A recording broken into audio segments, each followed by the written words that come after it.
Soy Renato Garín González, diputado por las provincias del Maipo, Melipilla y Talagante, y esto es La Cuenta Pública. La Cuenta Pública, nuestro programa de información y análisis con todo lo que ocurre con la pandemia del COVID-19 y con la política nacional e internacional en este contexto ya de la segunda semana de agosto que comienza a avanzar, conforme en Chile también avanza el plan paso a paso, según el cual se han ido desconfinando algunas comunas del Gran Santiago y se establecen cuarentenas en otras. Chile sigue siendo un protagonista mundial en cantidad de casos y cantidad de muertes, junto con otras naciones que vamos a estar mirando en nuestro mapeo internacional. Antes de comenzar, quiero saludar a mis amigos. A los que me siguen, especialmente mis amigas y amigos que me siguen en el Facebook, en el Instagram, en el Twitter, Renato Garín Diputado, Garín Diputado. También, si me estás siguiendo por Spotify y escuchas estos podcasts, recomienda este playlist de podcasts y haz que tus amigos también conozcan lo que es La Cuenta Pública. Estamos también en Apple Podcasts y estamos, por supuesto, en YouTube. Y si me estás escuchando por YouTube, tienes que tocar la campanita y suscribirte a este canal que es La Cuenta Pública. Comenzamos entonces con este episodio durante la segunda semana de agosto de La Cuenta Pública. Y La Cuenta Pública comienza por el sur de Chile, donde han ocurrido diversos hechos de violencia, para decirlo de la manera más genérica posible, donde se ha aparecido el fantasma de lo que podría ser violencia civil entre chilenos y chilenos, porque por más que unos tengan la etnia mapuche, son chilenos de nacionalidad chilena también. Esta violencia civil ha recrudecido en las últimas semanas, sobre todo a partir de la solicitud de uno de los presos mapuche, que es el Machi Celestino Córdoba, quien ha solicitado poder salir a renovar su regua, que tiene que ver con las tradiciones de índole teológica, podríamos decir, del pueblo mapuche, y no se le ha permitido aquella solicitud, que se hace por vía judicial, según entiendo. Esto trajo como consecuencia una huelga de hambre, y luego la toma violenta por grupos mapuches, o no violenta, más bien la ocupación de diversos municipios en el sur de Chile. Esto duró 2-3 semanas y luego fueron desalojados algunos de ellos por civiles. Civiles que han aparecido también en las redes sociales con cánticos antimapuches, con consignas antimapuches, y ha aparecido entonces el fantasma del racismo contra los mapuches en el sur. Es decir, un escenario muy revuelto donde parte de la civilidad se siente pasada a llevar con las municipalidades tomadas. Los mapuches se toman esas municipalidades para solidarizar con el Machi Celestino Córdoba, quien además está en huelga de hambre junto con otros mapuches que están detenidos en huelga de hambre, y eso tiene por supuesto conmocionada a toda la zona de la Araucanía, ¿no? Que son dos provincias, básicamente estamos hablando de el sur de la región del Biobío y el norte hacia la cordillera de la región de la Araucanía, la novena región. Son respectivamente la octava y la novena región de Chile, para quienes me siguen desde el extranjero. Este problema se arrastra ya desde probablemente 500 años, desde la primera ocupación española, o quizás desde antes de la ocupación inca, sobre el Valle Central chileno. El río Biobío siempre sirvió como frontera natural con un otro Chile, el Chile mapuche, el Chile indígena, por así decirlo, más profundo, con diversas sensibilidades étnicas dentro de esta gran nación mapuche, cuestión que tiene que ver también con el entendimiento que ha tenido Chile muy difícil desde el siglo XIX en adelante, la República Chilena, con sus pueblos ancestrales, por así decirlo, no tanto por el norte como por el sur, en influencias aymaras, influencias diaguitas, influencias mapuches, influencias onas, influencias selknam por el sur, ¿no? También con diversas mezclas huilliches que conocemos también en Argentina, es decir, diversas sensibilidades étnicas que hay en Chile, tanto en el norte por el sur, pero es el sur el protagonista de diversos conflictos y hoy es el escenario central. Y esto ocurre también, recordemos, en un contexto que ha ocurrido en Santiago de cambio de gabinete que ha colocado en el Ministerio del Interior, en reemplazo del joven canoso Gonzalo Blumel de Evópoli, la derecha hasta aquí liberal de Chile Vamos. Ha sido reemplazado Gonzalo Blumel por Víctor Pérez.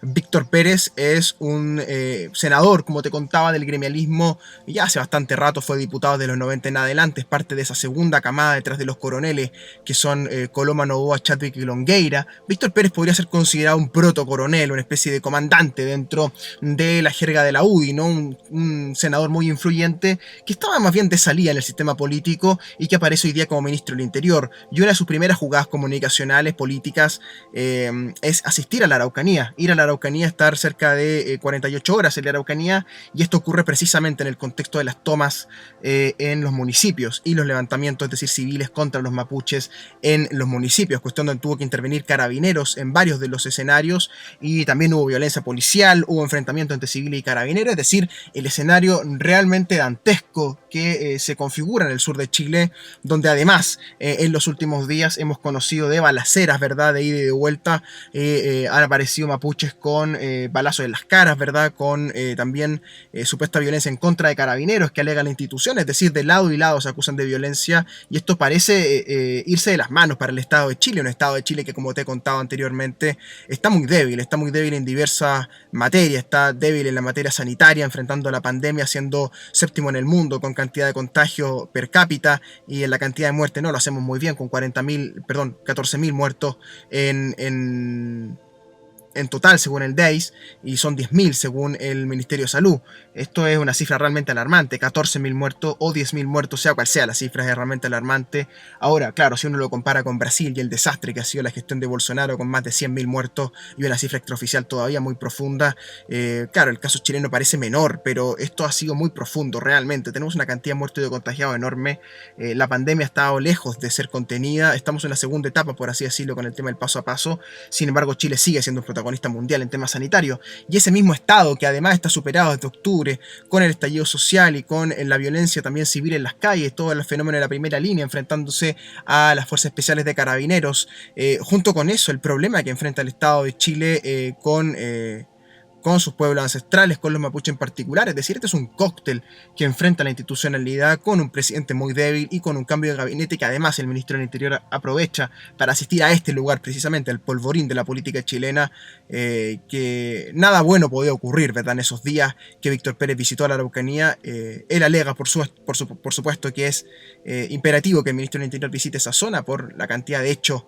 que han ocurrido, ¿verdad?, quema de camiones, corte de caminos sistemáticos, se alega un sistemático terrorismo, según algunas personas y algunos senadores en particular, que sostienen que hay terrorismo en la Araucanía, y todo esto, por supuesto, la derecha lo utiliza muy bien discursivamente con el mapa antiguo, ¿no?, el mapa de la ley y el orden, que Víctor Pérez parece querer encarnar en reemplazo de un Gonzalo Blumel, que es bueno detenerse en él un segundo. Gonzalo Blumel representaba supuestamente una sensibilidad distinta, o casi opuesta a la de Víctor Pérez. Gonzalo Blumel acompañó a Piñera en el momento de transición entre un gobierno y el otro, pasó con Piñera del 2014 al 2018 en Apoquindo 3000, configurando la Fundación Avanza Chile, desde donde se posicionó a Piñera como presidenciable para un segundo término, y por supuesto se posicionó a la configuración actual de Chile Vamos, ¿no? Los tres partidos, Evópoli, la UDI y Renovación Nacional, más lo que entonces era el PRI, que termina más bien quebrado y fagocitado por ciertos conflictos políticos internos de ese partido. Por ende son tres fuerzas, Evópoli, RN y la UDI. En el primer gabinete, Gonzalo Blumel ingresa en SECPRES, es decir, en el contacto directo con el Congreso, y luego entonces pasa a ser el ministro del Interior, un ministro del Interior que dura desde noviembre en adelante. A él se le adjudica parte del acuerdo del 15 de noviembre, y sin embargo a partir de eso no logra tomar control de la agenda política en ningún momento, superado por la agenda de la violencia policial y civil en las calles, superado por el tema de aquellas personas que perdieron los globos oculares, ¿verdad?, aquellas personas que fueron atacados con lacrimógenas por carabineros, casos que son realmente brutales, como el de Gustavo Gatica o el de Fabiola Campillay, que son íconos, ¿verdad?, de esta época. Le toca a Blumel cargar con eso, también con la sombra de Chadwick, un Chadwick que es acusado constitucionalmente, recordemos, en los primeros días de la asunción de Blumel como ministro del Interior, y Chadwick entonces sale de la escena, dejando un vacío muy grande en el gobierno, que luego es llenado por Cristal Larroulet y su grupo, al cual pertenece Blumel desde una gestación, desde un inicio. En el primer gobierno de Sebastián Piñera, Blumel se desempeñó en torno a la ruleta y luego en el segundo piso ahora esto se ha consolidado. Saliendo entonces Blumel, saliendo esa derecha liberal de Evópoli que sale muy dañada en el proceso, se fortalece esta otra ala, esta ala de la UDI más conservadora, más dura, que Víctor Pérez vendría a graficar y a representar dentro del Ministerio del Interior, el cual se compensaría con Jaime Belolio en vocería, que sería de la otra sensibilidad interna de la UDI, y la doble fuerza en Renovación Nacional, que serían Alamán y Desbordes, ¿verdad? En esa configuración de escena se le entrega Sexpress a Cristian Monkever, un antiguo político de Renovación Nacional que le da confianza a todos los sectores en Sexpress, y se le entrega entonces parte de la agenda legislativa entonces a un ministro RN en este caso. Briones, que es Evópoli, sigue en el Ministerio de Hacienda, aunque ciertamente su aparición comunicacional y su poder, al menos en la sensibilidad de la opinión pública, parece ser menor a cuando recién asumió el cargo, a cuando recién fue nombrado ministro de Hacienda en reemplazo de Felipe Larraín, y va a tener de aquí en adelante meses muy duros el ministro Briones, porque le va a tocar discutir la ley de presupuesto a finales de año, ya pronto, probablemente en los próximos 60, 90 días va a empezar esa discusión ya formalmente en el Congreso, aunque ya cada fuerza política va configurando el tablero de ajedrez respecto de las platas públicas nacionales, ¿verdad? Y esa es una discusión muy dura que a los ministros de Hacienda los suele desgastar muchísimo, sobre todo en este contexto de crisis. Por ende, lo que ha ocurrido en la Araucanía, volviendo al contexto que estamos analizando, es de toda gravedad. Pilla al gobierno en muy mal pie, pilla al Estado de Chile muy complicado y pilla a la sociedad chilena muy polarizada. Por ende, lo que está ocurriendo en la Araucanía puede ser una prueba de laboratorio prácticamente de lo que, si esto se sale de las manos, podría ocurrir en Chile, puesto que no son pocas las voces que están alertando sobre el surgimiento de una retórica encendida, de una retórica polarizada que recuerda a otras épocas, aunque ciertamente esta época tiene menos ideología, al menos en lo explícito. Es una época más de los medios de comunicación, más de la frase rimbombante, que ha ido calentando el ambiente, sin lugar a duda, y la Araucanía está en el centro de eso, es la tetera ardiente en la cocina de la política chilena, y el proceso constituyente no tiene con claridad una respuesta hoy día, al menos transversalmente en la clase política, de cómo responder a esa demanda mapuche y de los pueblos centrales en general. Se habla, por cierto, de la nación plurinacional como un sinónimo, ¿verdad?, y diversidad dentro del Estado Nacional chileno, parecido a lo que hizo Bolivia con la nueva constitución que ellos tienen. Sin embargo, esa es una respuesta retórica dentro de la constitución. Hay que buscar cómo dentro de la organización del Estado, en la ley, por así decirlo, estos pueblos ancestrales, los mapuches en particular, pueden tener nociones de autogobierno o nociones de conducción de su destino político como nación dentro del Estado chileno. Y esa discusión hay un sector político que le carga, que le arde, digamos, que considera que la nación chilena es una sola y que la nacionalidad chilena debe ser una sola, que es la llamada concepción uninacional dentro del Estado unitario, ¿verdad? Que es lo que hoy día prima en la Constitución Política de 1980 y es lo que ha sido permanentemente en Chile desde 1833 en adelante, un Estado unitario y una uninacionalidad, es decir, no una plurinacionalidad como hay en otras latitudes, Nueva Zelanda, pienso por buscar ejemplos más distantes, ¿no? No hay que confundir la forma de la nación en este sentido con la forma del Estado. El Estado puede ser federal, el Estado puede ser centralizado, el Estado puede ser unitario en el sentido administrativo, pero también puede ser plurinacional o uninacional. Por ende, hay estados federales uninacionales y hay estados federales plurinacionales, como hay estados centralizados unitarios plurinacionales, como hay estados centralizados unitarios uninacionales. Es decir, las categorías se cruzan unas con otras, pero se generan siempre productos institucionales que dan origen a las formas de gobierno del Estado y la nación que cada país tiene, ¿no? Hay países que son parlamentaristas, por ejemplo, con naciones plurinacionales y que a la vez tienen elementos de federalismo, digamos. No, nunca se da la pureza en el derecho constitucional, ni menos en las constituciones más modernas, donde se buscan equilibrar los poderes territoriales con los poderes nacionales, los poderes parlamentarios con los poderes ejecutivos.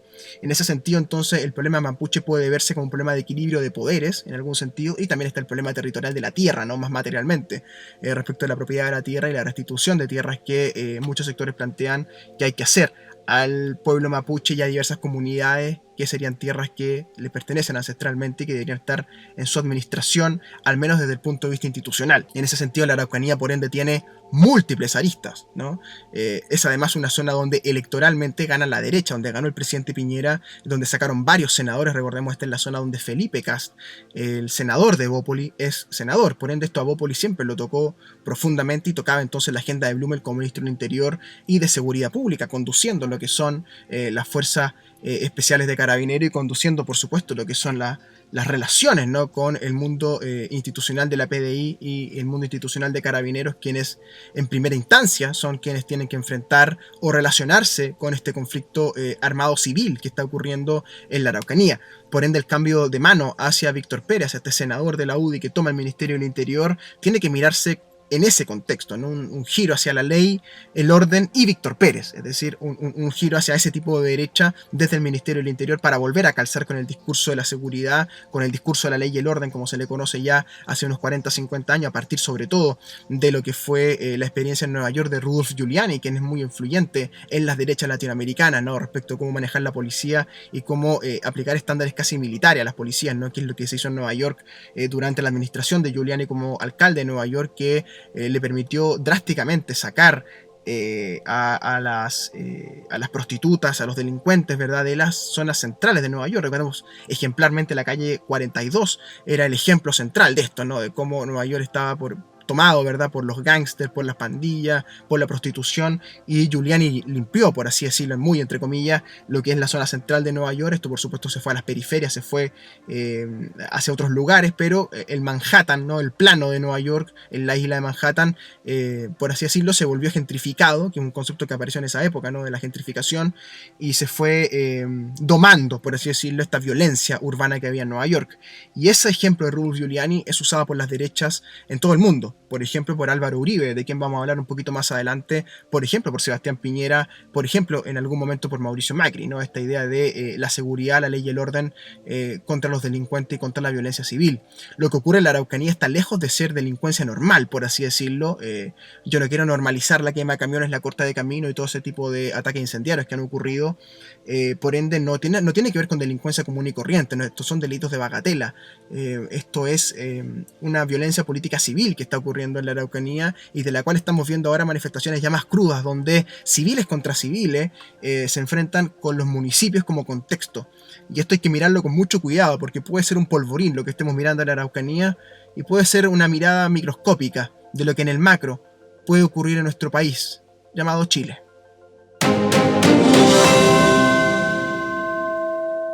Eso con lo que ocurre en la política nacional, con el nuevo gabinete y el ministro Víctor Pérez, con este conflicto ardiendo en la Araucanía. Veamos un poco lo que está ocurriendo con el COVID-19 en todo el mundo.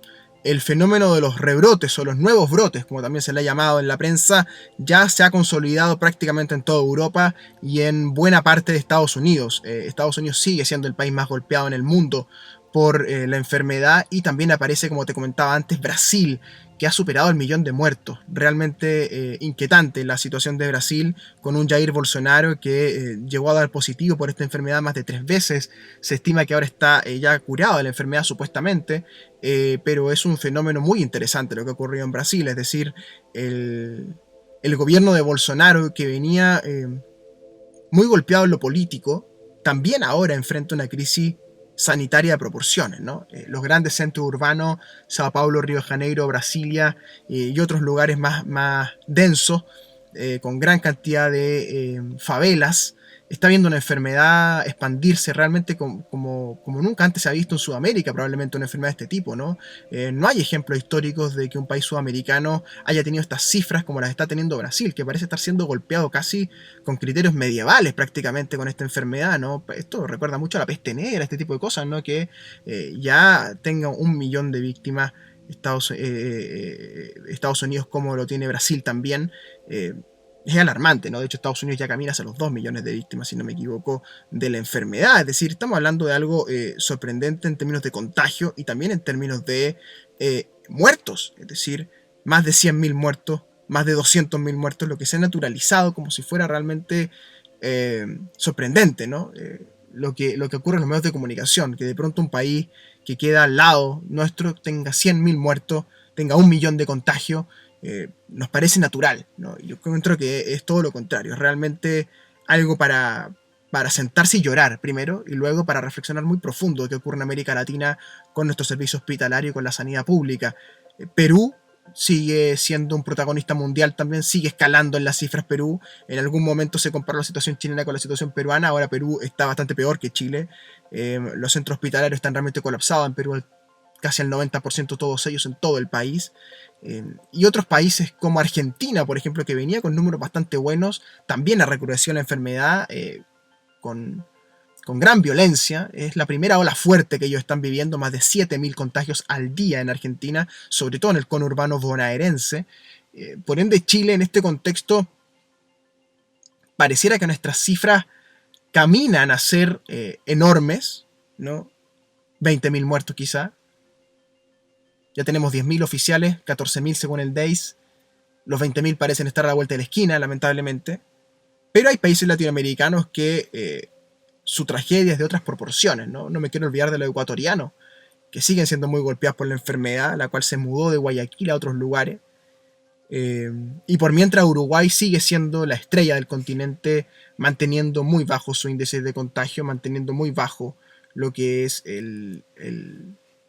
la propagación del virus, ¿no? Que es lo más sensible dentro de la enfermedad.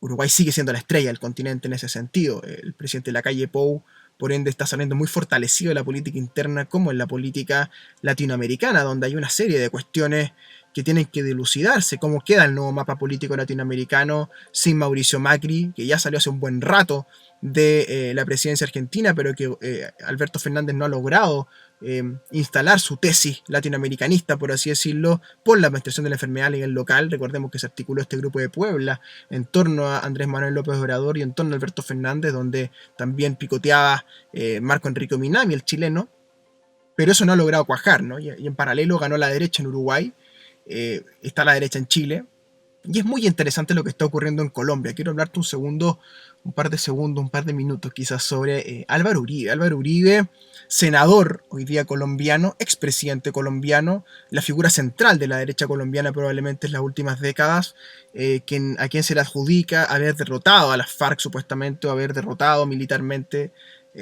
por la ley y el orden precisamente a las fuerzas insurgentes en Colombia, ¿no? Y ha sido hoy día objeto de noticia Álvaro Uribe, puesto que la Corte colombiana ha ordenado la prisión preventiva, por así decirlo, diríamos en el lenguaje chileno, del expresidente Uribe, actual senador, que va a quedar entonces recluido en su casa, con arraigo domiciliario, diríamos, que es una medida cautelar que se le aplica por un proceso que se sigue en su contra por supuesto paramilitarismo. Es decir, se acusa a Uribe de haber alimentado económicamente y políticamente a fuerzas paramilitares de extrema derecha en su combate en la jungla contra los FARC, es decir, contra la izquierda, la insurgente paramilitar colombiana, es decir, un expresidente que estaría acusado de financiar una guerrilla, por así decirlo, paramilitar, y de haber utilizado los llamados falsos positivos, es decir, atacar supuestas bases de la FARC que no lo eran. Además de una serie de prácticas que se le adjudican de haber infiltrado a personas, en fin, de haber extorsionado a las FARC por otros mecanismos, lo que finalmente lleva, ¿no?, en el gobierno de Santos al quiebre entre Santos y Uribe. Santos fue electo como candidato de Uribe, después Santos se mueve hacia una tesis más pacifista, buscando un pacto con las FARC. Van, recordemos, a este acuerdo en La Habana, de Chile también la funge como ministro de Fe, oficiando buenos oficios, ¿verdad? Se dice en términos jurídicos. Luego Colombia va a un plebiscito respecto a ese acuerdo con las FARC y Santos pierde ese plebiscito teniendo en el rechazo como principal figura al expresidente Uribe. Por ende, este es un círculo que viene girando, esta es una rueda que viene girando hace bastante rato entre el santismo y el uribismo, y recordemos que el actual presidente colombiano es más cercano a la tesis uribista. Por ende, el panorama colombiano queda muy golpeado con esta acusación que pende sobre Uribe, de la cual se había hablado ya durante hace mucho tiempo, pero nunca una corte había dictado un arraigo domiciliario como este en contra del expresidente, y por ende la derecha colombiana, que tiene como eje a Uribe, queda realmente sorprendida, ¿no? Y queda un poco desencajada en su eje político, teniendo ya como norte las elecciones presidenciales que vienen en poco tiempo más en Colombia, ¿no? Por ende, cómo quede configurado el escenario colombiano también va a incidir mucho en cómo quede configurado el escenario latinoamericano, puesto que Bogotá, Colombia, va a ser uno de los puertos financieros más importantes de América Latina y quizás en el futuro del mundo. Y muchos analistas anticipan que parte de ese poder financiero que ha tenido Santiago, el Sanhattan, como se ha llamado, y Lima, se va a ir a Colombia. Es decir, ¿cuál va a ser el país andino que va a traer más inversiones financieras? Va a ser Colombia, puesto que Colombia está, por así decirlo, un par de fases antes en el neoliberalismo financiero de lo que está Perú y Chile. Por ende, hay muchas cosas por hacer financieramente en Colombia, sobre todo a nivel de consumo en tarjetas de crédito, ¿verdad? A nivel del retail y todo eso. Es decir, todo el amplio mundo del comercio electrónico, el amplio mundo del comercio de los malls, está en Colombia todavía por desarrollarse, sobre todo en sus grandes ciudades, que son Medellín, Cali y la capital Bogotá, ¿no? Y además el centro turístico, que es uno de los centros turísticos más importantes del mundo, que es el de Cartagena y San Andrés, ¿verdad? En el Caribe colombiano, ¿verdad? Una zona realmente soñada, esa que tienen ahí los colombianos, que tengo el placer de conocerla, esa zona que es preciosa, realmente siempre la recomiendo, ¿no? Cartagena y San Andrés, unos lugares más bonitos del mundo probablemente en el Caribe colombiano. Colombia entonces es un eje de inversiones turísticas, de inversiones financieras, que en torno a su derecha política había dado cierta estabilidad para el proyecto neoliberal en Colombia, que tiene sus componentes nacionales como los tiene en todas partes, ¿no? Tiene sus peculiaridades. Por ejemplo, en Colombia hay un banquero, Julio Sarmiento Angulo, que en algún momento llegó a tener 7 bancos. No sé si actualmente sigue siendo propietario de los 7 bancos, pero tiene una estructura bancaria enorme que le permitía controlar 7 bancos, una cosa loquísima realmente. Me parece que después concentró la banca en 2 o 3, si no me equivoco, pero es un hombre sumamente poderoso, más de lo que es Andrónico Luxic en Chile, por ejemplo, lo que es Sarmiento Angulo. Por ende es muy interesante ver lo que ocurre en Colombia. Tomemos rápidamente el avión y veamos lo que ocurre en la madre patria, en España, donde el rey Juan Carlos I, padre del actual rey Felipe VI, Juan Carlos I ha debido abandonar el país, España, rumbo a los Emiratos Árabes.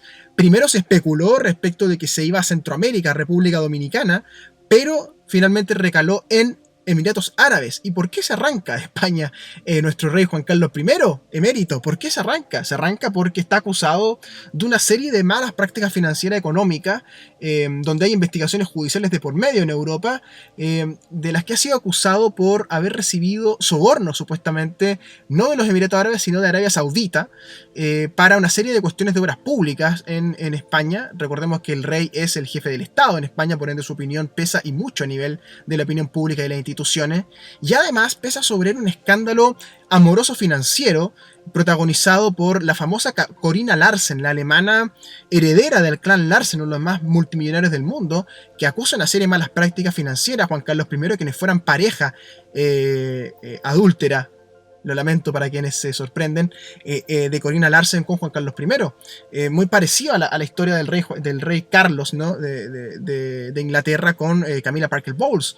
Pero aquí hay un escándalo financiero de proporciones, porque Corina Larsen aparecería recibiendo dineros de la corona por 60, 70 millones de euros, que podría ser incluso lavado de dinero, de lo que se estaría acusando al rey Juan Carlos, quien entonces, recomendado por su hijo, decide irse de España y se va a un lugar que no tiene convenio de extradición con España, como es Emiratos Árabes Unidos. Por ende se va y se arranca un poco judicialmente Juan Carlos I de sus responsabilidades que habría sobre materia financiera al manejo de la corona, lo que es realmente muy grave para España, lo que ha sacudido a España. Recordemos que la monarquía es una estructura central en la vida política española a partir de la transición democrática después de la dictadura de Franco y la nueva constitución que ellos se dan en el 78. Detrás de esa constitución está el rey Juan Carlos I, que es el jefe del Estado, como te comentaba, y hoy día el jefe del gobierno es Pedro Sánchez, electo por mayoría parlamentaria dado su alianza con Podemos, liderada por Pablo Iglesias, quien es el vicepresidente de España, a quien se le adjudica una especie de operación política en contra del rey Juan Carlos y en contra de la monarquía